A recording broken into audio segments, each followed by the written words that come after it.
सत्संगत जी, प्यार से कहना धन निरंकार जी। जीवन में ये परमात्मा की प्राप्ति, ये उद्देश्य, तो दैट हम जब भी संगत भी आते हैं अगर, तो एक ये मन में बात आती है कि शायद किसी से कुछ क्लैरिटी रूप पूछना है, कुछ और मन के भाव, तो वो एक ये प्लेटफॉर्म, एक क्योंकि जो यूथ है वो कैसे आगे मिशन को भी लेके जाना है जहाँ, तो खुद को पहले पूर्णता से इस के साथ या आइडियोलॉजी के साथ अलाइन करके फिर ही आगे वो संदेश भी पहुँचाने के लिए संभव होगा। तो वो बात जैसे अभी एड्रेस भी हुआ, वो बात की एक मन की क्लैरिटी हो, पर ऐसा भी नहीं कि सिर्फ सवाल पूछने के लिए पूछा जाए। एक वाक्य ही अगर वो मन में कुछ सफाई है, कुछ चाहिए स्पष्ट होना, तो वो बात जहाँ, और अगर हम वो बात अपने जीवन में भी देखें इन जनरल, कोई भी वजह से किसी ने किसी के बारे में हमें ऐसे कहा कि एक व्यक्ति विशेष ने आपके लिए ऐसा सोच रखी, तो हम एक मिनट में भी मान जाते हैं वो बात। फिर हम अपना ओपिनियन उस इंसान के लिए वैसा ही बना लेते हैं कि ये जो बात सुनी है ये ऐसा ही हुआ होगा, और हम कभी उस इंसान से फिर वो सफाई भी नहीं मांगते हैं। हम पूछते तक नहीं हैं कि क्या वाकई ही एज अ फैक्ट आपने ऐसा कहा, और अगर कहा भी तो वो बात उत्पन्न कहाँ से हुई, हम उसके बारे में बात कर लें। पर इंसान की फितरत की उस इंसान से तो बात नहीं करेंगे, उसके पीठ पीछे उसके बारे में औरों से करेंगे। तो इस तरीके के जीवन से एक अपने जीवन का सुधार नहीं हो पाएगा। जैसे एक शायर ने भी बहुत खूबसूरती से लिखा कि गलत फहमियों से भी ख़त्म हो जाते हैं रिश्ते, गलती हमेशा कसूर की नहीं होती। कि अक्सर ये बात ज़रूरी नहीं कि कोई गलती ही हो, एक कसूर अगर किसी का है, एक वजह, वो गलती नहीं, पर वो हमारी ही सोच, हमारी ही परसेप्शन, हमारा ही नज़रिया किसी को गलत देखने के लिए। और फिर एक वही भाव कि अगर हमने किसी को दोषी करार दे ही दिया है, एक हमने डिसीजन बना लिया है, तो फिर चाहे फैक्ट कुछ भी हो हमारी नज़र में, तो वो इंसान दोष के लायक ही है। हमने खुद ही उस इंसान को अपनी नज़र से गिरा लिया, चाहे उसने कुछ ऐसा किया हो ना किया हो। उस टाइम हम अपने दिमाग को, इस चेतनता को, ये रैशनल को भी नहीं एक सामने रखते, बस हमने सोच लिया तो हकीकत ही बन गई वो हमारी। तो अक्सर संसार में इंसान अपने बहुत सारे ऐसे सत्य बना लेता है, तो कैसे वो सच्चाई हमने सोच ली, वो कल्पना कर ली, तो वो एक हमारा ही नज़रिया, वो माय वे और द हाईवे वाली बात कि जो मेरे सोच है वही सही है, औरों की राय मैटर नहीं करती, औरों का तरीका मैटर नहीं करता। तो ऐसी सोच अगर है तो हमारी ग्रोथ कहाँ है उसमें। एक जीवन को फिर हमने इतना ही अपने आप अपनी ईगो से भर लिया, अपनी सोच से, अपने माइंडसेट को ही एक सही मानकर, तो कैसे इस जीवन में जब जिएंगे तो वो माया रूप यहाँ पे हावी होगा। क्योंकि when we are so full of ourselves, तो हम लर्निंग कहाँ से करेंगे, जबकि इस निराकार, इस दातार ने तो हर जगह इस कण कण से शिक्षा लेने का एक रूप दिया है। बस हमें वो रिसेप्टर बनना है कि ये हर जगह से जो शिक्षा मिल रही है उसको कैसे चैनलाइज किया जाए। तो ऐसा जो कर लेते हैं वो एक भक्ति हर समय की करते हैं, क्योंकि जब इस परमात्मा को जानकर, इसमें विश्वास करके, इसको हर समय अपने आसपास देखकर, फिर चाहे किसी ने कुछ भी कहा हो, तो ये भक्तों का जीवन तो डार्केस्ट क्लाउड में सिल्वर लाइनिंग भी देख लेता है। एक बिना गुण की चीज़ में से भी गुण निकाल लेते हैं। तो फिर जहाँ एक स्वाभाविक गुण बह रहे हैं वहाँ से तो भक्त कितने ही अनेकों गुण निकाल लेंगे। तो ऐसा जीवन हमारा एक हो जाए ताकि हर तरफ से जो शिक्षाएं हैं वही मिलें। वरना तो एक अगर अक्सर ऐसे भी जो उदाहरण देखने को मिलते हैं कि हमारी सोच इसने तो कभी ख़त्म नहीं होना, हमारी इच्छाओं ने भी कभी ख़त्म नहीं होना, एक वो सेटिस्फैक्शन, एक कंटेंटमेंट की बात, ये तो माया का ही रूप। क्योंकि अक्सर हम ये भी सोच लेते हैं कि माया सिर्फ एक मटीरियलिस्टिक चीज़ है, माया सिर्फ जो आँख देख सकती है वही है, चाहे वो एक घर हो, पैसा हो, एक और चीज़ें। पर अक्सर ये जो सूक्ष्म रूप की माया है जो एक ये सोच में भी आ जाती है, क्योंकि इस परमात्मा को इस पल में देखना है, इसको ये लिविंग इन द मोमेंट वाली बात। तो ऐसे बात पे ये जो इस पल में इस परमात्मा के एहसास में रहना वो ही एक एहसास है। वरना तो ये सिर्फ माया रूप चीज़ों, वस्तुओं, रिश्तों से ऊपर ये सोच में भी आ जाती है। तो कैसे एक ये वही बात हो गई, जैसे एक कहानी भी है कि एक इंसान, उसको एक थोड़े से कुछ लोग मिले और आगे वो इंसान सारे जा रहे हैं, कहीं रास्ता ख़राब है, तो वो एक डिसीजन बनाते हैं कि will go ahead as a group, ताकि कोई बात है भी तो इकट्ठे कोई वो रास्ता आराम से निकल जाएगा। और फिर वहीं वो बातें चल रही हैं जहाँ हर कोई अपने जीवन के बारे में बता रहा है, अपने डिज़ायर्स, अपने गोल्स। एक इंसान उनमें से जो बहुत ही सूझवान, संतमति वाला, उसको एक कुआं दिखता है और वहाँ एक बाल्टी जिसमें से वो उस कुएं में से पानी निकाल सकते हैं, पर वो देखता है कि ये बाल्टी का बेस तो टूटा हुआ है, तो एक वो बॉटमलेस बाल्टी हो गई। तो वो इंसान वहाँ रुककर प्रिटेंडिंग टू बी थर्स्टी, वो उसकी प्यास बुझाने के लिए पहले उस बाल्टी में से जब पानी निकालता है, तो जब तक तो वो बाल्टी पानी के अंदर है वो भरी हुई दिखती है, पर जैसे ही वो वाटर के सरफेस से ऊपर उठा ली गई, अब उसमें पानी कहाँ टिकना था। पर वो बार बार ये कर रहा है और बाकी के लोग देख रहे हैं कि ऐसा क्यों किया जा रहा है। और वो कह रहा है कि नहीं, अब मैंने ये ठान ली है बात कि जब तक ये बाल्टी को भर के मैं इसमें से पानी नहीं निकालूंगा तब तक घर नहीं जाऊंगा। तो अब ये फूलिशनेस साउंड कर रही है बाकी आसपास वालों को, और वो कह रहे हैं कि ये पॉसिबल ही नहीं है, आपने ऐसा एक गोल क्यों बनाया है जो अचीव ही नहीं हो सकता। तो और ऐसा करोगे तो हम सब तो आगे निकलेंगे, आप अकेले ही यहाँ रह जाओगे। तो बात वो समझाने की उनको फिर यही कहता है कि शुक्र है you bought this point up, क्योंकि हम सबको पता है ये बॉटमलेस बकेट है, इसको भरा नहीं जा सकता।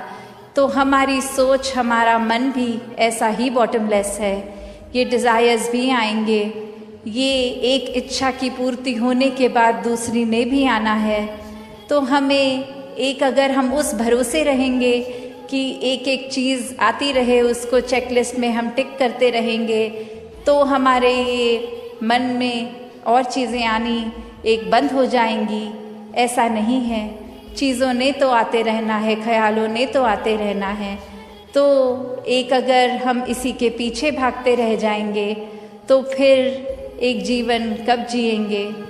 एक सेटिस्फैक्शन, कंटेंटमेंट की बात, ये सहज रूप में बहने की बात, ये स्थिरता की बात यहाँ आती है कि कैसे एक अपने चैनलाइज करने की बात की ये जो इतना करीब होने के बाद जब वो अपनी आंखों से नहीं खुद देखा जाता, वो संतों का संग करने के बाद ही ये दात प्राप्त होती है, जो अपने लिए तो सुखदायी होती भी है और हमारे जीवन में वो ऐसा एक हमारा पल पल बना देती है कि हर पल में सिर्फ ये निरंकार प्रभु परमात्मा का शुक्रिया निकलता है हर समय, और वो भाव कि इसी के ही हमेशा गुणगान करने हैं।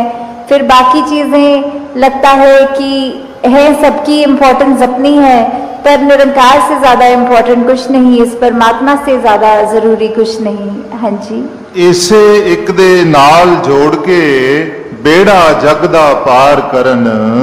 तो ये बेड़ा जग का, इससे क्या मतलब हो रहा है? इससे सिर्फ यही बात कि हम जब जीवन काल की यात्रा अपनी जी रहे हैं, तो उसमें हमें क्या एक ऐसा, जो बोलते हैं कि एक परमानेंट चीज़ क्या है, कि जो सबसे मजबूत चीज़ जिसने वो स्थिर है, उसने कभी हमारे उतार चढ़ाव के साथ उतरना चढ़ना नहीं है।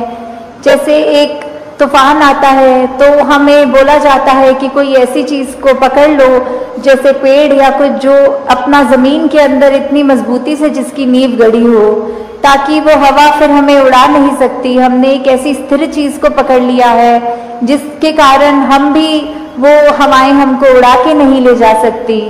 तो ऐसे ही जीवन में हम अपने जीवन को तब तक अपना अच्छे से जीवन जी सकेंगे जब तक हम ये निरंकार के साथ अपने मन से ना जुड़े, तब तक वो एक जीवन भी हमारे उतार चढ़ावों के साथ फिर उथल पुथल मचाता है मन में। तो निरंकार का ही आसरा लेना है, निरंकार में ही अपनी श्रद्धा रखकर ये वो बात करनी है कि हमें ये अब जो स्थिर चीज़ मिल गई है, जो कभी एक सब किसी भी सिचुएशन में अपनी जगह से नहीं हिलती, तो हम फिर वो एक मजबूती का और सहारा लेते चलते जाते हैं, और हमारा मन भी और सहारा पक्का करके एक विश्वास और बढ़ाकर फिर हमारे जीवन में ऐसे भी कोई कर्म नहीं हो पाते जो अपने लिए भी नुकसानदायक हों और औरों के लिए भी नुकसानदायक हों। हाँ जी, श्वास श्वास सिक नु सिमरण दूजा कदे त्यावण ना। तो फिर जब एक ये लगन लग जाती है निरंकार के साथ, ये अपने इसको हम हर पल अपने जहन में, अपने ऐसे कर्मों में, अपने भावों में पल पल, वो हमें पता भी नहीं लगता कि जिस तरह सांस लेना होता है उसके लिए कोई खास समय अलग से नहीं निकलता, कुछ भी करते हुए हम वो श्वास लेते हैं, वैसे ही ये निरंकार का एहसास हमारे मुख से उस तरह कभी तो शब्द रूप में भी सिमरन निकलता है, और कभी अगर कोई अन्य काम में व्यस्त हो तो भी वो एक लिव जुड़ी जिसको बोलते हैं निरंकार के साथ।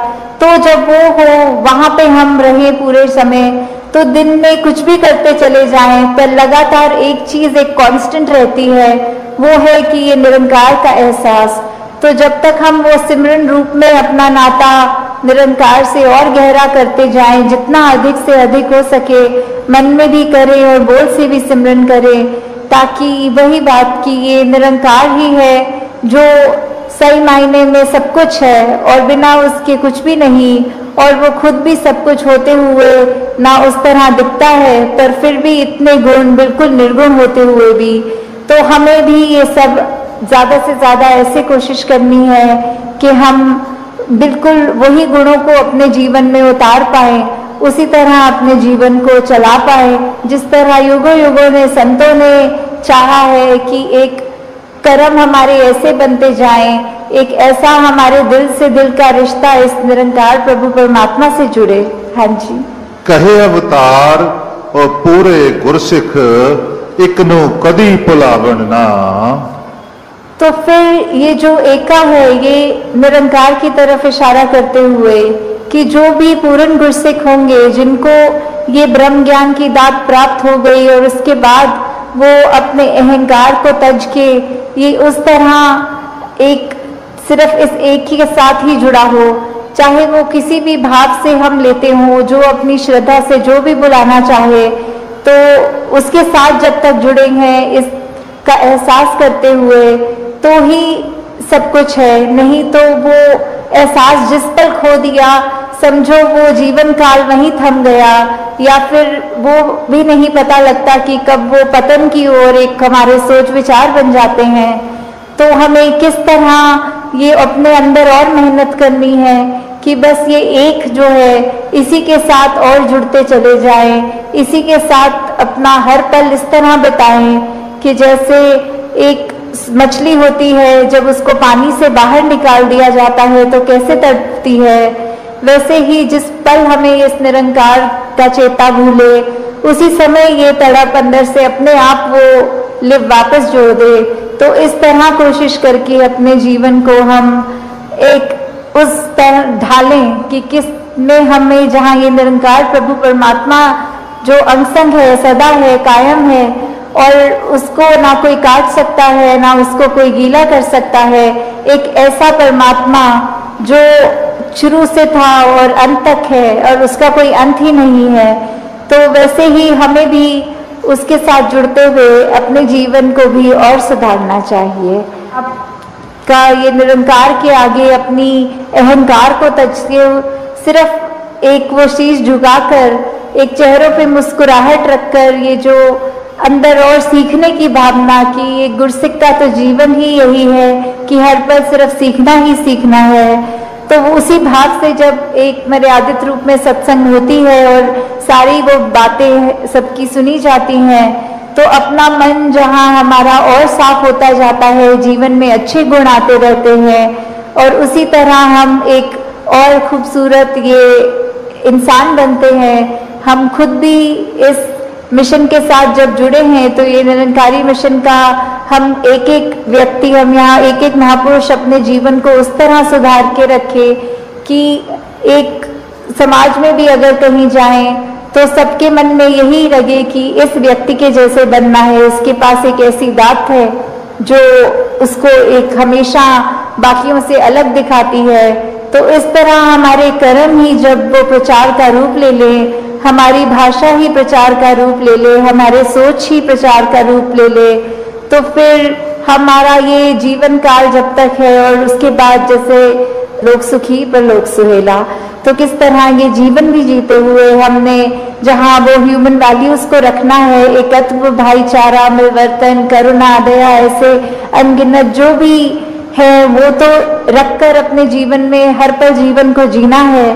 और उसके बाद ये ब्रह्म ज्ञान जो इस जीवन काल में हमें मिल गया है, वो दात को हमें हर पल ऐसे याद रखना है कि कभी भी अगर हमेशा से जो जिया कि आध्यात्मिक पहलू अपना हर किसी ने जहाँ एक बहुत ही उस नज़रिए का बनाना है कि जीवन में ये शरीर मिला है, ये मटीरियलिस्टिक वस्तुएं मिली हैं, घर बार रिश्तेदारी बहुत कुछ मिला है, तो क्या इसी में पूरा समय रहकर इस परमात्मा के लिए समय नहीं निकालना, या फिर एक चुनाव अपना है कि इस परमात्मा के प्यार के रंग में ऐसे रंगे जाएं कि कोई दुनियावी रंग फिर छू नहीं सकता।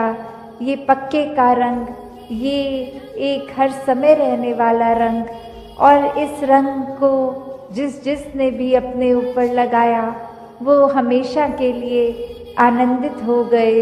एक जीवन हर समय के लिए झूम झूम के जिया गया। और वो फिर बात कि भक्तों के जीवन में भी विपरीत परिस्थितियां आईं तो भी उन्होंने कभी इस परमात्मा से विश्वास नहीं तोड़ा। तो बात वही कि परमात्मा के प्यार में जो रंग जाते हैं वो खुद ब खुद बदल जाते हैं। एक सामाजिक रूप से चाहे रहन सहन वैसा ही रहेगा जैसे ये परमात्मा के प्यार से पहले का था, वो एक शक्ल आकार सब सेम रहेगा, सिर्फ और सिर्फ जो बदला जाएगा वो मन के भाव बदलते हैं। तो ऐसा ही बदलाव हर किसी के जीवन में मुबारक बदलाव होता है कि ये एक संसार में जितने भी अलग अलग प्रकार के चाहे इंसानों के साथ मुलाकात होनी और वो एक अलग अलग कल्चर बैकग्राउंड, दिखने में अलग, खान पान अलग, सब तरह से वो एक डाइवर्सिटी रूप, और कैसे वो होने के बावजूद भी सब परमात्मा के साथ जो एकत्व के बंधन में हैं, तो हर एक को एक दूसरे में परमात्मा ही नज़र आता है। और कैसे फिर एक ये एकत्व ही दिल पे हर समय का और उससे फिर कोई किसी में फर्क नहीं दिखता। कोई ऊंच नीच, जाति पाति, प्रांति, कुछ भी फर्क नहीं, सब अपने हैं, सब ही पूजनीय हैं। तो कैसे ये परमात्मा का वास तो पूरी सृष्टि के कण कण में है, और वहीं जो हर किसी में भी, और यही परमात्मा को देखना ब्रह्म ज्ञान है कि इस परमात्मा को जब हर समय के लिए ये दिखाई देगा कि हर जगह ही मौजूद है, तो फिर एक जहाँ अपनी भी चेतनता जाग उठेगी। एक जो सच्ची दात है, जो भक्तों ने युगों युगों से समझाई है कि दुनिया भी एक दौलत तो आज है कल नहीं, इसने बदल जाना है, एक माया का रूप बदल जाना है, घर परिवार सोसाइटी सब बदल जाएगा, पर सिर्फ और सिर्फ एक चीज़ जो अपनी जगह में कायम दायम शुरू से थी, अभी भी है, और ये तो संदेश तो इस इंसान को ही दिया है, और वही संदेश है जो युगों युगों से, ये कोई भी धर्म ग्रंथ खोल के देखें, किसी भी संत का जीवन देखें, तो जो संदेश है कोई नया संदेश तो नहीं, बस मानव को मानवता की राह पे रहने का संदेश, मानव को इस जीवन में रहते रहते हर पल का एक पूरा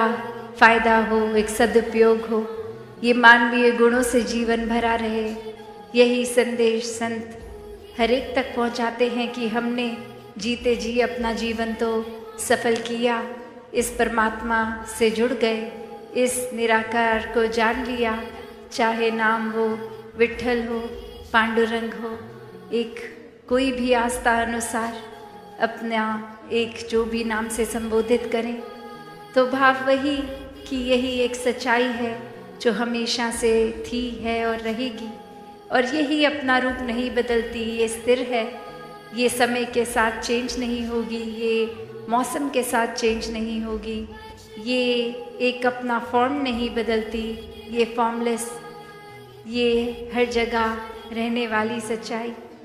तो बात यही कि अब इस परमात्मा ने जी जहाँ ना जाने कितनी धरतियाँ बनाई, ना जाने कितने एक प्लैनेट्स बनाए, ना जाने कुछ ऐसी चीज़ें बनाई जिसका अभी तक हमको पता तक नहीं है, और ऐसे में अगर हम देखें कि हमारे को भी ये जीवन मिला इस धरती पे, तो वो एक वरदान रूप जो जीवन है, उसको वाकई ही हम एक पूर्णता से, एक सफलता से जी रहे हैं, या ये जीवन के पलों को बस खराब ही कर रहे हैं।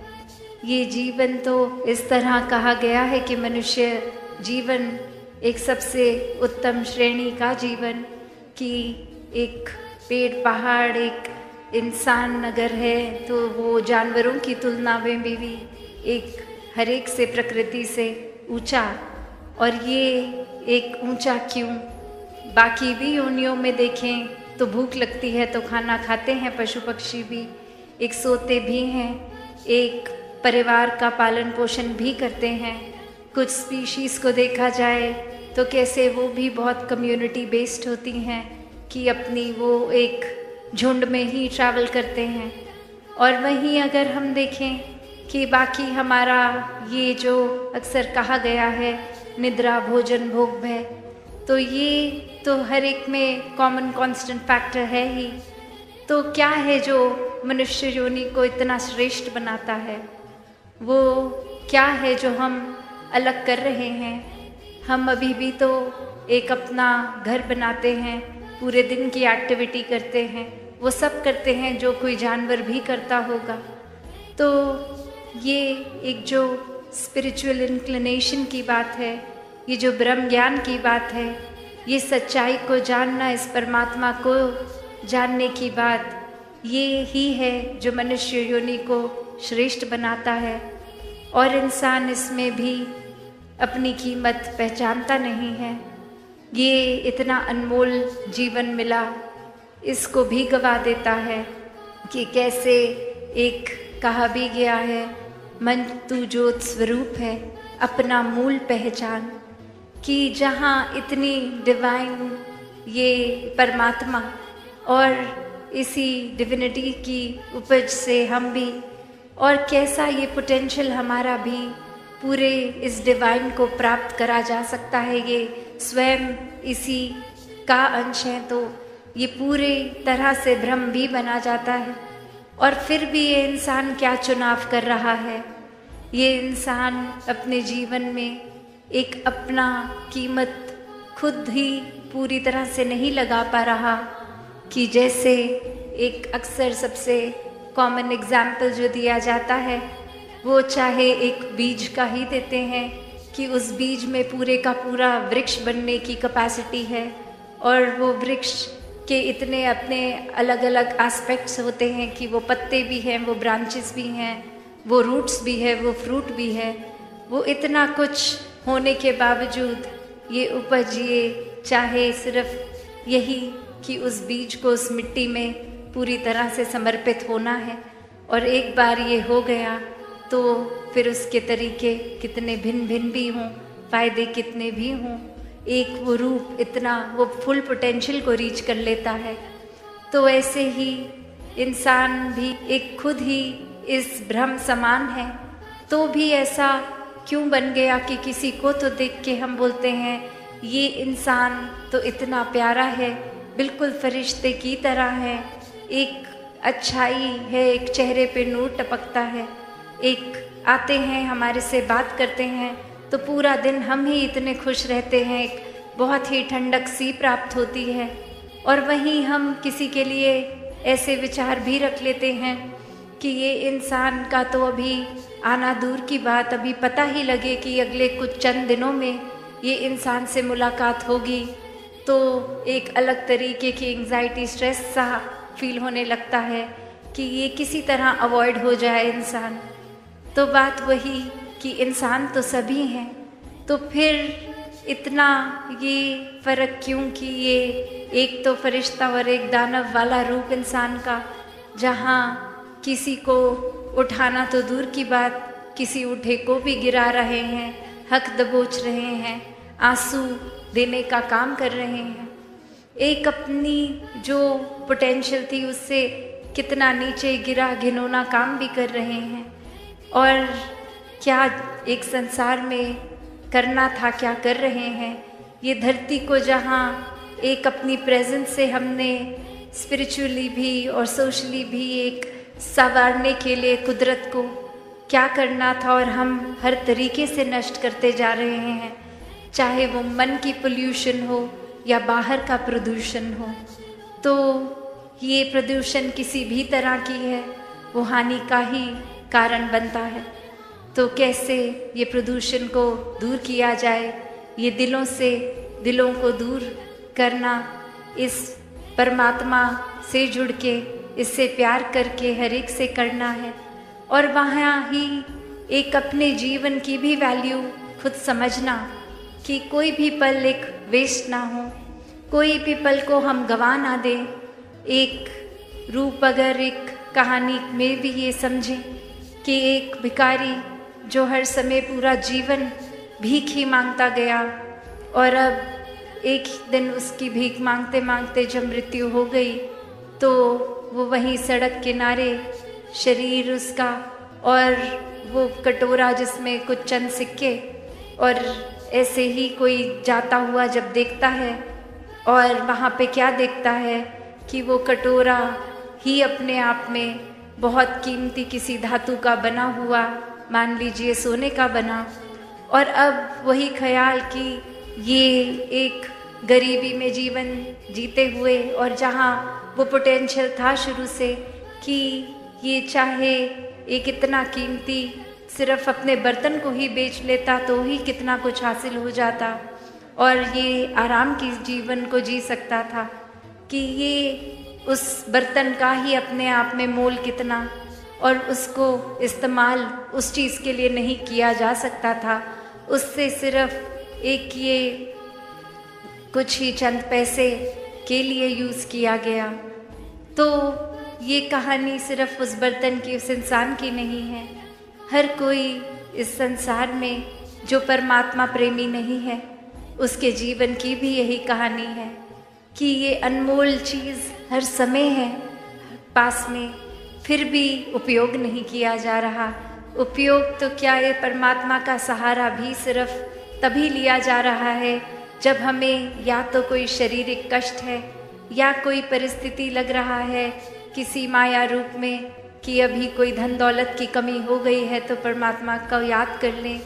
कोई हालात घर के बिगड़ गए हैं, कुछ मनमुटाव हो गए हैं तो परमात्मा को याद कर लें। कोई शारीरिक कष्ट हैं तो दर्द दूर हो जाए, परमात्मा को याद कर लेते हैं। तो ये परमात्मा को याद करना तो एक हर समय की एहसास होनी चाहिए। ये सिर्फ नीड बेस्ड नहीं कि आज लग रहा है कि कुछ गलत होगा, आज सुमिरन कर लेते हैं, ये अदरवाइज़ पूरा दिन करने की ज़रूरत ही नहीं है, ध्यान जोड़ने की ज़रूरत ही नहीं है। बस वैसे तो इस तरह भी होता है कि एक एपिसोड जो दासी ने देखा कि कोई महात्मा ही सत्संग से कहीं किसी के घर बैठे और अचानक से मुंह से एक रिफ्लेक्स में ऐसे ही निकल गया, तू ही निरंकार। और साथ वाले पूछने लगे क्या हो गया, क्या हो गया, सब ठीक है? और वो महापुरुष आगे से कह रहे हैं कि मैं तो बस सिमरन ही कर रहा था। और वो कह रहे हैं आप तो ऐसे बोले जैसे हमें घबराहट हो गई कि कुछ गलत हुआ है। तो कैसे अक्सर हम ये सिमरन को भी उसी तरह यूज़ कर लेते हैं कि अचानक से देख ली कोई दुर्घटना और वहाँ पे ही ये निकला कि एक ये चीज़ इस तरह से दृश्य देख लिया, कुछ सुन लिया, तो ये एक अल्फाज की तरह ही कि अगर कुछ कहना ही है तो चलो ये सिमरन की पहली लाइन बोल देते हैं। तो मन के भाव, ये जुड़ाव हर समय का जहाँ हो, एक ये परिस्थिति अनुसार नहीं, तो वैसा ही मन भक्तों का होता है, वैसी ही एक पूरी निष्ठा विश्वास भक्त रखते हैं। वो मोहताज नहीं होते कि आज एक जीवन कंफर्टेबल है तो क्या ही परमात्मा को याद करना, पर अगर कुछ लगेगा कि जीवन अब थोड़ा सा एक कठिन हो रहा है तब जीवन में परमात्मा को शामिल कर लेंगे। तो भक्ति तो कभी भी कन्वीनियंस से नहीं होती। अगर ऐसा हम कर रहे हैं तो खुद ही अपने अंदर सोच लें कि क्या एक वाक्य ही वो भक्ति है, एक प्योरेस्ट फॉर्म है हमारे आत्मा और परमात्मा का जो एक होता है, या फिर उसी को हमने कोई गेम बना ली है, कोई छल कपट है, कोई एक चतुराई, एक चालाकी रूप बना दिया है। एक खुद को कन्विंस कर रहे हैं कि चलो अगर दिन में हम वैसे बहुत नाइव हैं, हम या तो कुछ एक चतुर चालाकियाँ से अपना बिजनेस इत्यादि लोगों को मैनेज कर रहे हैं तो परमात्मा को भी ऐसा ही कर लेंगे, एक कुछ 2-4 अच्छे काम कर लेंगे और फिर ये परमात्मा का नाम भी ले लेंगे। हमें भी सेटिस्फैक्शन हो जाएगी कि चलो ये नाम ले लिया। और ये बुरे कामों पे एक, जैसे हम अक्सर किसी दिन बहुत ज़्यादा मीठा या कुछ ऐसा खा लेते हैं तो उस दिन होता है कि चलो आज गर्म पानी पी के सो जाएंगे, कुछ मोटापा घट जाएगा। तो ऐसे ही लगता है कि चलो इतना कुछ आज के दिन में गलत कर लिया है तो फिर एक वो परमात्मा का नाम लेने से ही कुछ तो हमने अच्छी चीज़ कर ली, probably good deed of the day समझ के ही परमात्मा का नाम ले लें, तो वो भी फिर नाम ही लेने तक सीमित रह जाता है। वो भाव तो एक बने ही नहीं। वो तो एक जैसे फायर फाइटर होते हैं कि आग लग गई तो आग बुझाने का काम है, वैसे ही पता है कि कुछ गलत कर दिया है, अब एक कुछ अच्छा कर लेते हैं, नाम ही ले लेते हैं। और ये सुनने वाले को क्या पता कि वाकई ही मैं प्रभु प्रेमी हूँ भी, या फिर सिर्फ एक कोई और वजह से अपने वेस्टेड इंटरेस्ट किसी लालच से एक नाम ले रहा हूँ।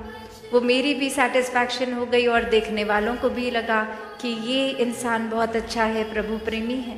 तो कैसे अपने जीवन में ये परमात्मा को हमने अगर पूरी तरह से नहीं समझा, ये निराकार अपने आप में ये एंटिटी जो एक इतनी पावन, हर जगह कायम दायम रहने वाली, इससे अगर जुड़ भी गए तो भी एक अपने मन को हम करप्ट करने के साधन ढूंढ लेते हैं, चाहे वो छोटी छोटी चीज़ों पे अभिमान कर लेना, या फिर वो कोई अपनी बोली भाषा में भी वो दिखना कि कुछ खुद ही कारण बना के सोच लिया कि मेरे तो कपड़े इतने और मेरे आसपास वालों से मेरा ड्रेसिंग सेंस बेटर है, या फिर एक मैं खाना बहुत ही अच्छा खाती भी हूँ, परोसती भी हूँ, या कोई भी एक छोटे से छोटे रूप में भी ये अहंकार आ जाता है।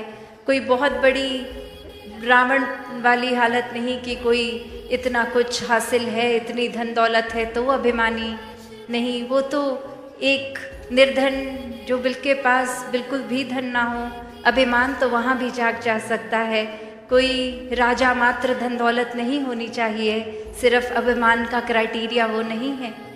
तो कैसे एक अपने जीवन में हर एक ने जहाँ इस परमात्मा से जुड़ना है तो वो पूरे करेक्ट रीज़न से जुड़े, एक दिल के अंदर ये प्यार का एक प्रेमा भक्ति को ही सिर्फ अपना कर, और वो भी कोई अजम्पशन बेस्ड नहीं कि परमात्मा कहीं है तो परमात्मा से प्यार करना है।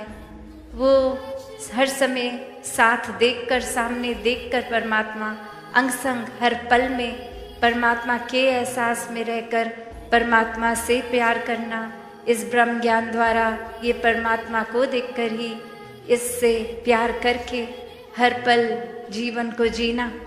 और ऐसे ही जो अपने जीवन को संवार लेते हैं वो अपने पल पल में फिर चाहे वो कुछ भी करते हैं वो अपने आप में शिक्षा ही होती है।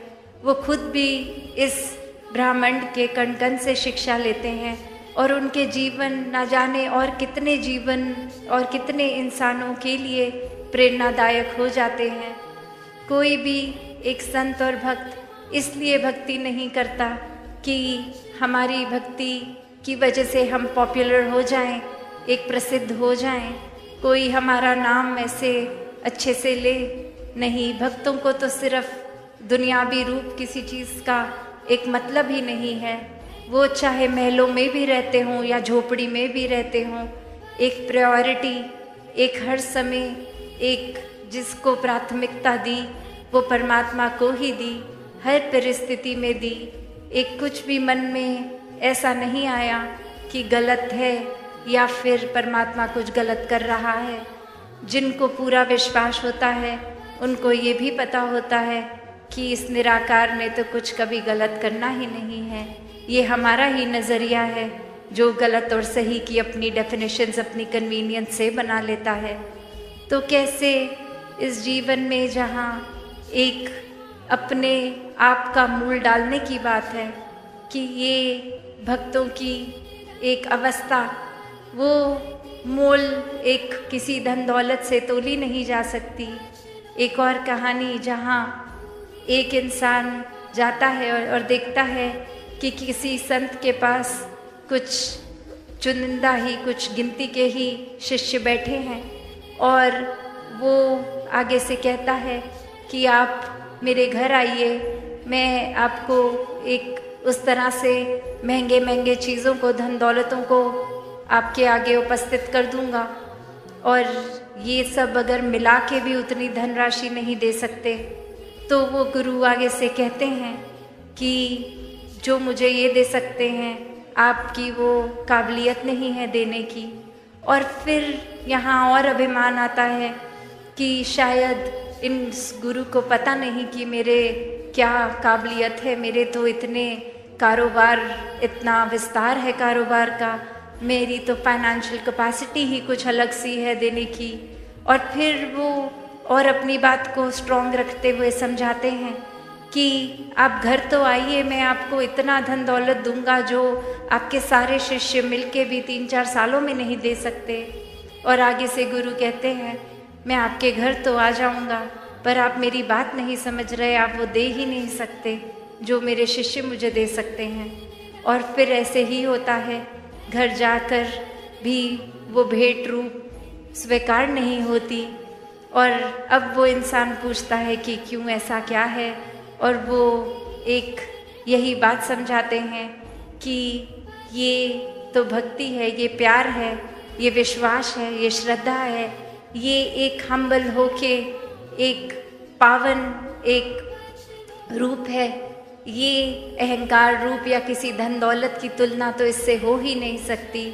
आपकी वो क्षमता ही नहीं है देने की जो ये प्यारे संत दे देते हैं। तो ऐसे ही भाव कि इस भक्ति में कोई धन दौलत का रूप, चाहे वो एक आर्थिक अवस्था बहुत स्ट्रांग हो, तो भी मन इस परमात्मा से जुड़ सकता है। और अगर उतनी लग्जरियस लाइफ नहीं है, एक छोटा सा ही घर है, तो भी भक्ति उतनी ही स्ट्रांग हो सकती है। तो अक्सर इंसान वो पैरामीटर्स अपने बना लेता है कि ये चीज़ अचीव हो जाएगी तो भक्ति करेंगे। वो चीज़ हो भी जाती है अचीव, तो एक नया टारगेट सेट हो जाता है। तो ऐसे इस परमात्मा को एक इग्नोर कर दिया जाता है कि अब लगता है कि हाँ, हमें लग रहा था ये चीज़ की अचीवमेंट के बाद हम एक ध्यान परमात्मा में लगा लेंगे, पर अब कुछ और चाहिए, ये भी हासिल करना है, वो भी। तो फिर एक जीवन ने तो अचानक से कभी भी ख़त्म हो जाना है। ये एक मोल अपना जीवन का इतना सस्ता ना लगाएं, हर श्वास की कीमत डाल लें। अभी से जितने भी और सांसें हैं इस परमात्मा के प्यार में लगें, और ये करते करते फिर ये भी रियलाइज़ होता है कि ये भक्ति में हम अंदर से ही इतने स्थिर हो गए हैं, इतने काम हो गए हैं कि कुछ भी फिर ये तंग दिल्ली वाला रूप, एक ये छोटी एक नज़रिए से फिर हम लिमिटेड नहीं हैं, इस निराकार से जुड़ गए। तो आज भी जो बार बार सुन रहे थे बीइंग बाउंडलेस, ये विस्तार असीम की ओर, ये परमात्मा असीम है, और हम अपना दिल, नज़रिया, सब कुछ, ये ब्रॉड माइंडेडनेस, एक अपने दिल को भी विशाल करते जाएंगे। तो ये विशाल परमात्मा से जो जुड़ गया वो खुद ही असीम हो गया। इस शरीर की तो एक है रुकावट, एक कन्फाइंड एक बॉडी है तो है वो, पर एक आत्मा इस परमात्मा का अंश, और वहीं वो बात कि ये डिवाइन है आत्मा, इसको पूरी तरह से अपने पोटेंशियल इस ब्रह्म की तरह भी एक जीवन में जी सकते हैं। और वहीं हम जीवन को कितना तंग कर रहे हैं, खुद को ही तंग कर रहे हैं, अपनी ही कुछ विचारधारणाएं बना ली जिसमें खुद ही फंस गए हैं। एक खुद ही अपनी जो भी हासिल किया है जीवन में, जो कोई उपलब्धियां हैं, डिग्रीज़ हैं, एक काम में कोई कला है, कोई हॉबी है, उसको इतना सब कुछ ही मान लेते हैं। घर बार परिवार कुछ भी हो, रूप तो माया का ही है, आज है कल नहीं होगा। कोई एक अगर हम उदाहरण भी देखते हैं, कोई अपनी जवानी में इतना एथलीट के इतने सारे मेडल्स, और बुढ़ापा आते ही वो व्हीलचेयर पे कन्फाइंड है या फिर एक बेड रिडन भी हो जाते हैं। तो वो रूप एक समय तो ऐसा कि वो बल इतना, एक बुद्धि इतनी, और वहीं बुढ़ापे तक कुछ ठीक से याद भी नहीं। तो अपने जीवन के हर पल को मोल्ड में डालें, किसी के इस परमात्मा से मिलने की एक ये क्यूरियोसिटी, इच्छुक होना, ये जो रूप है भक्ति का भी, कि ये एक सिर्फ जिज्ञासा ही होना, यहाँ भी किसी भी उम्र के पड़ाव में हो तो वो मुबारक है कि वो चाहे बाल अवस्था में भक्त प्रहलाद वाली उम्र, या फिर नौजवानी में हो या बुढ़ापे में, जब भी है ये एक अपने अंदर सोच के कि ये निराकार से रिश्ता बना लिया जाए और परमात्मा को पहचान के देख के अंग संग हर समय इसी में रहा जाए। फिर फर्क नहीं पड़ता कि पूरे बहुत सारे साल हैं जीवन के और बचे हुए, या बहुत चंद ही लम्हे हैं। ये ब्रह्म ज्ञान द्वारा अपने जीवन को हर कोई संवार सकता है। तो जहाँ पिछले 3 दिनों में संतों ने इतने अच्छे वचन बोले, इतनी प्रेरणादायक ये सिखलाइयाँ, और अनेकों रूपों में ये चाहे ग्राउंड की सेवाएं सारे संत कितने टाइम से, महीनों से कर रहे हैं, और कितनी ऐसी भी सेवाएं जिसको निभाते हुए ये समागम वेन्यू तक भी पहुँचे नहीं, या फिर इच्छा होते हुए भी कि अटेंड करना है, इस शहर तक भी नहीं आ पाए। तो ये भाव हर एक के फिर भी एक परवान है। एक भक्ति में ये सेवा भी एक फिजिकली ही सिर्फ नहीं आके करने वाली, मन से सेवा भी सेवा ही है। तो दातार हर एक पे कृपा करे कि इसी तरह अपने मन को सेवा सुमिरन सत्संग में लगाएं, इस निराकार को हमेशा प्रायोरिटी बनाते हुए फिर जो भी दिन भर के काम काज हैं उनको भी पूर्णता से निभाएं, अपनी मेहनत से, एक पूरी लगन से। एक उसमें भी फिर भक्त तो हमेशा एक जो भी काम करते हैं उसको पूरी तरह से करते हैं, चाहे सामाजिक कार्य है या पर्सनल लाइफ का या फिर कोई इंटरपर्सनल रिलेशनशिप्स हैं, हर एक में पूरा देते हैं, अपना 100% देते हैं, पर साथ ही अपनी स्पिरिचुअलिटी को भी पूरी तरह हर समय एक सबसे ज़्यादा ध्यान उसी में लगा के रखते हैं। तो ऐसा जीवन हर कोई जी सकता है। ये जीवन को वाकई ही जो इतना अनमोल जीवन है, इसको एक इस तरह से भी जी लेते हैं जैसे भक्त पूरे एक एक पल को जीते हैं, एक पूरी अपनी 100% देके। और वहीं हमारा अगर थोड़ा सा भी डिरेल हो जाते हैं तो ये जीवन व्यर्थ ही हो जाता है। तो हर पल इस निराकार, इस परमात्मा से जुड़ के रहेंगे तो ये फ़ायदा एक सिर्फ वो नहीं कि कुछ उपलब्धियाँ मिलेंगी, वो तो परमात्मा के ऊपर है, क्या दे रहा है वो भी बेस्ट है, नहीं दे रहा तो भी बेस्ट है। एक सिर्फ अपनी आध्यात्मिक ही ग्रोथ के लिए एक प्यार ही सिर्फ बनाकर बेस भक्ति करें। साथ संगत जी, धन्यवाद जी। साथ संगत जी, प्यार से कहना धन निरंकार जी। साथ संगत जी, अच्छी सोच, अच्छी भावना और अच्छे विचार, ये तीनों जीवन में सुख शांति के लिए बहुत जरूरी है। आओ इनका दिल खोलकर विस्तार करें साथ संगत जी। एका कदे नहीं हो सकता जी, एक सोन जी आवे ना, कहे अवतार बिन सतगुरु दे, इसनु कोई समझावे ना। ऐसा काम मत करो जिससे किसी को हानि पहुंचे। हर एक के साथ भलाई करने की कोशिश करो। आप इंसान हो, इसलिए इंसानों वाले काम किया करो। हमेशा ऐसा काम करो जिससे दूसरों को भी लाभ पहुँचे, हानिकारक कार्य मत करो। असंगत जी, चालाक और चतुर में अंतर। चालाकी से व्यक्ति की कुबुद्धि, कुमति, नीचता व कुटिलता का ज्ञान होता है। चालाक व्यक्ति चालाकी से दूसरों को मूर्ख बनाता, कुमति है या ठग रहा है। चतुरा से व्यक्ति की कुबुद्धि, सुमति व उसकी कुशलता का ज्ञान होता है। चतुर व्यक्ति चतुरता से लोगों की समस्याओं का समाधान करता है। साथ संगत जी, श्रीमद् भागवत गीता के 7वें अध्याय में 4 प्रकार के भक्तों का जिक्र भगवान श्री कृष्ण जी ने किया है। अर्थ, भक्त दुख में भगवान को याद करते हैं। आर्थी, भक्त धन दौलत प्रॉपर्टी के लिए भगवान की पूजा करते हैं। जिज्ञासु, भक्त भगवान को जानने की जिज्ञासा इच्छा मन में रखते हैं। और ज्ञानी भक्त भगवान को जानकर भगवान के रूप हो जाते हैं। यहाँ पर एक बात गौर करने वाली है कि अर्थार्थी भक्तों को केवल अर्थ दुनियावी दौलत भगवान देते हैं, लेकिन अपने ज्ञानी भक्तों को अर्थ धर्म काम और मोक्ष चारों देते हैं। शास्त्र जी, गुरु चरणों में आए बिना तो मिलता किसी को ज्ञान नहीं। रब को क्या पहचानोगे जिन्हें सतगुरु की पहचान नहीं।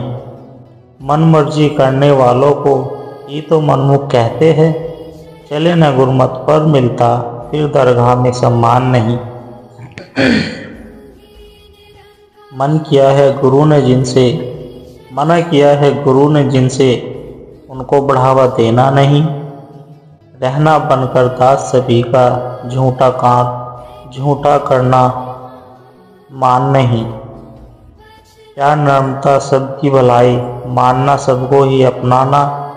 वैर भावना गुरूर मन का है, रब को परवान नहीं। ज्ञान और कर्म के दो पंखों से भक्ति का पंछी उड़ता है। एक पंख से कभी यह पंछी भर नहीं सकता उड़ान। संतो अगर विश्वास नहीं तो ज्ञान नहीं मन में टिकता। कर मन से समर्पण मुक्ति मिले, केवल झूठ गुणगान नहीं। साथ संगत जी, भक्ति एक ऐसी अवस्था है जहाँ पर भक्त और भगवान एक हो जाते हैं। मैं और तू का भेद समाप्त हो जाता है, सिर्फ तू ही तू होता है। दुनिया में लोग भगवान को भी भला बुरा कहते हैं, कोसते हैं, कमियां निकालते हैं। इससे भगवान को कोई फर्क नहीं पड़ता, और जो भगवान के रूप में हो जाते हैं उनको भी कोई फर्क नहीं पड़ता। चाहे लोग उनकी निंदा करें, भला बुरा बोले। एक घड़ी आधी में पुण्य आधा, तुलसी संगत साधु की कटे कोई अपराध। सुत धारा और लक्ष्मी पापी के भी होए, संत समागम हरि कथा तुलसी दुर्लभ होए। सतगुरु मिले तो सब्र मिले, नहीं तो मिले न कोई। माता पिता सुत बंधवा ये तो घर घर होए। सत्संग जी, परमात्मा से प्रेम परमात्मा की कृपा है। जब प्रभु अति प्रसन्न होते हैं तभी अपनी दीवानगी देते हैं, वरना परमात्मा के लिए दुनिया को फुर्सत ही नहीं। सतगुरु परमात्मा से मिलकर भक्ति करवाते हैं। दुनिया में होते रब के आशिक कोई परमात्मा को तो विरले ही पाने की तमन्ना रखते हैं, वरना तो संसार में माया को पाने की होड़ लगी है। हर हाल में दाता का जो शुक्र मनाते हैं, उनके घर खुशियों की होती बरसाते हैं। शुक्राना ऐसी दवाई और दुआ है, इस शुक्राना करने से सारे दुख दर्द मिट जाते हैं। साथ संगत जी, जितना भी प्रभु का शुक्राना करे उतना ही कम है। एक गीत हम सब ने सुनना है, दुनिया में कितना गम है, मेरा गम कितना कम है। साथ संगत जी, ये गीत हम सब ने सुनना है। लोगों का साथ संगत जी, परमात्मा ने हमें जिस भी हाल में रखा है शुक्राना करना चाहिए। दुनिया में ऐसे भी लोग हैं जो दिन रात रोते हैं, चिंता करने से चिंता कभी नहीं जाती। प्रभु का चिंतन करने से सारी चिंताएं गायब हो जाती है। सो जो जन साजन बसे, मानो हृदय मझहार। कपट स्नेही आंग ने, जानो समुद्र पार। अर्थात सत्संग जी वह हृदय के पास ही बैठा है, किंतु एक झूठा कपटी प्रेमी अगर आंगन में भी बसा है तो मानो वह समुद्र के उस पार बसा है। साजन स्नेही बहुत है, सुख में मिले अनेक। विपत्ति परे दुख बाटिए, 16 खंड में एक। अर्थात सत्संग जी, सुख में अनेक सज्जन एवं स्नेही बहुत आयात मिलते हैं, पर विपत्ति में दुख बांटने वाला लाखों में एक ही मिलता है।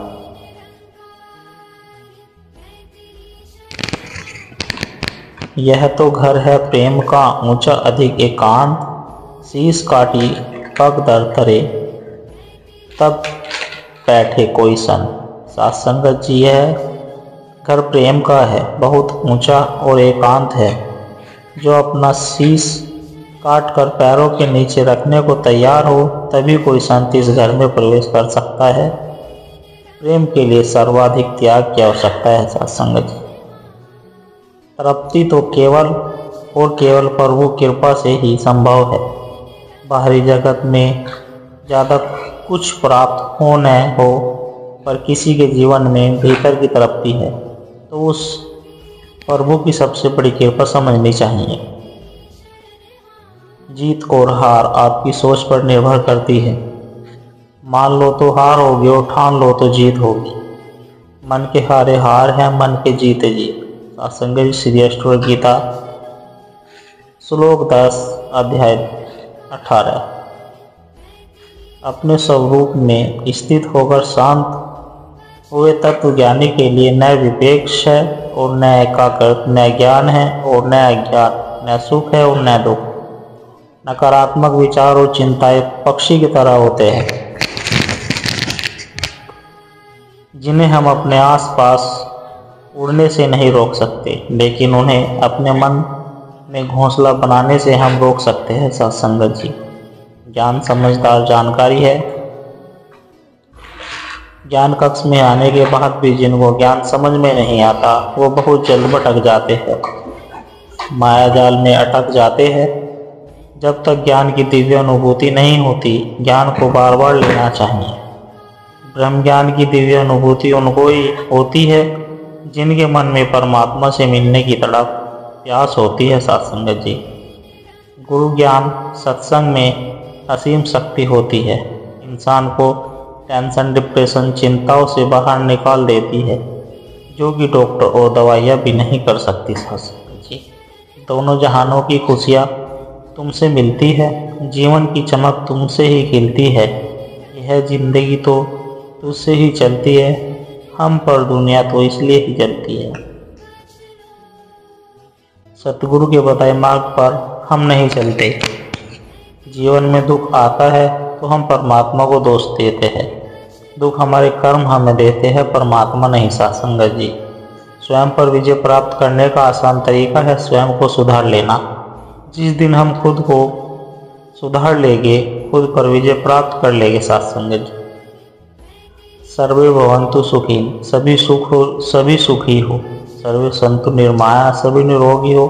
सर्वे भद्राणि पश्यन्तु, सबका कल्याण हो। माँ कश्चिते दुख भग भवेत्, किसी को दुख का कोई भी अंश प्राप्त न हो। सत्संगत जी, किसी की बुराई तलाश करने वाले इंसान की मिसाल उस मक्खी की तरह है जो सारे खूबसूरत जिस्म को छोड़कर सिर्फ जख्म पर ही बैठती है। सत्संगत जी, तृप्ति तो केवल और केवल प्रभु कृपा से ही संभव है।